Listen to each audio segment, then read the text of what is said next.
ہر وقت کا مہربان رہنا ہمیں کیسے ایگزاسٹ کر سکتا ہے؟ بسم اللہ الرحمن الرحیم۔ السلام علیکم، میں ڈاکٹر غلام حسین۔ دوستو، آج کا ہمارا جو ٹاپک ہے وہ یہ ہے کہ بینگ کائنڈ، کیا اس کا مطلب ہر وقت اویلیبل رہنا ہے؟ کیا کائنڈ رہنے کا مطلب یا مہربان رہنے کا مطلب اپنے آپ کو ایگزاسٹ کرنا ہے؟ آج کے اس ویڈیو میں ہم ان باتوں کو ڈسکس کرتے ہیں۔ کائنڈ ہونا ایک بہت اچھی بات ہے، ایک بہت اچھا فیچر ہے۔ اگر آپ یہ سمجھتے ہیں کہ کائنڈ ہونے کا مطلب یہ ہے کہ آپ ہر وقت اویلیبل ہوں، تو آپ اپنی انڈرسٹینڈنگ کو چینج کر لیں۔ انفیکٹ کائنڈنیس اور اویلیبلٹی دو بالکل مختلف چیزیں ہیں۔ سائیکالوجی کہتی ہے کہ کائنڈ لوگ جب نو بولتے ہیں تو وہ گلٹ فیل کرتے ہیں، دکھ محسوس کرتے ہیں۔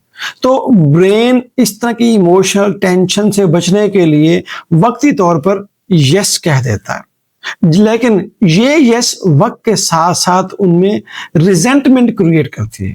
اور یہ کہا جاتا ہے کہ بیسیکلی یہ جو ہر وقت کی اویلیبلٹی ہے یا ہر وقت کی جو کائنڈنیس ہے، وقت کے ساتھ ساتھ یہ ان کی انٹائٹلمنٹ بن جاتی ہے۔ لوگ ان کو ان کی اچھائی نہیں سمجھتے، لیکن لوگ ان کو ان کا فیچر سمجھتے ہیں۔ تو بجائے یہ خوشی دینے کے، یہ ایک نیگیٹو امپیکٹ کریٹ کرنا شروع کر دیتی ہے۔ ہمارے ہاں جو ایک کامن مسٹیک یا مس انڈرسٹینڈنگ ہے وہ یہ ہے کہ کائنڈنیس کا مطلب سیکریفائس ہے، قربانی ہے، جبکہ کائنڈنیس کا مطلب ریسپیکٹ اور چوائس ہے۔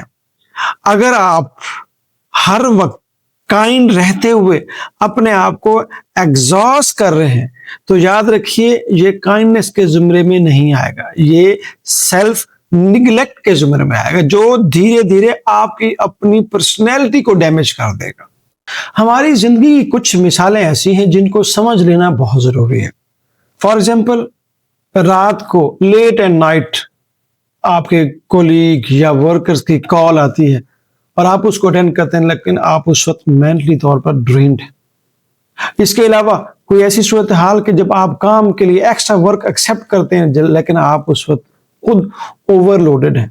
اس کے علاوہ ایک اور ایگزامپل کہ مینٹلی ڈمپنگ جسے کہتے ہیں کہ آپ کسی دوسرے کی دکھ بھری داستان یا باقی چیزیں کے لیے اپنے آپ کو اویلیبل کرتے ہیں لیکن آپ خود اس وقت انسٹیبل ہیں۔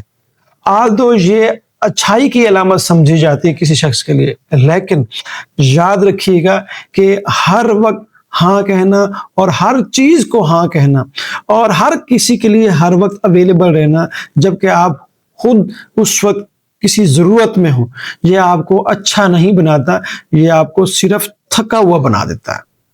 ہمارے پاس کچھ پریکٹیکل سٹیپس یا ایسی باتیں ہیں جو ہم زندگی میں اپلائی کر سکتے ہیں۔ جیسے ایک کائنڈ طریقے سے نو کہنا سیکھ لینا چاہیے ہمیں، کہ یاد رکھیے کہ آپ کہہ سکتے ہیں کہ میں اس وقت آپ کی مدد یا ہیلپ کرنے سے قاصر ہوں، لیکن اویلیبل ہونے کے بعد یا سرکمسٹانسز اچھے ہوں گے تو ضرور ہیلپ کروں گا۔ اس کے علاوہ کچھ چیزوں میں آپ ڈیلے کرنا سیکھیں۔ جو ڈیلینگ ٹیکسٹ ہے یہ ایک شاندار سٹیپ ہے کہ آپ کوشش کریں کہ جب کسی کام کو ڈیلے کرتے ہیں تو اٹ سیلف آپ یہ جان چکے تھے کہ یہ کام اتنا امپورٹنٹ نہیں، تو وہ معاملہ خود بخود حل ہو جاتا ہے۔ اس کے علاوہ آپ لوگوں کے رسپانس کو جج کریں۔ دیکھیں، وہ شخص جو آپ کے نو کہنے پر غصہ ہو جائے، ناراض ہو جائے، آپ سے اپنے جو عداوت شو کرے، یہ بات یاد رکھنی چاہیے کہ وہ آپ کی کائنڈنیس کا عادی نہیں ہے، وہ آپ کی جو اویلیبلٹی ہے وہ اس کا عادی ہے، اس کو آپ کے حالات سے، آپ کے مینٹل اسٹیٹس سے کوئی غرض نہیں۔ اس لیے یہ بات یاد رکھنے کی ہے کہ کائنڈ لوگ، مہربان لوگ ریئر ہوتے ہیں، لیکن وہ بے وقوف نہیں ہوتے۔ وہ لوگ جو کائنڈنیس کی وجہ سے یا اپنے آپ کو ہر وقت اویلیبل کرنے کی وجہ سے اپنی انرجی ایگزاسٹ کر لیتے ہیں، وہ دھیرے دھیرے کائنڈنیس سے دور ہوتے چلے جاتے ہیں۔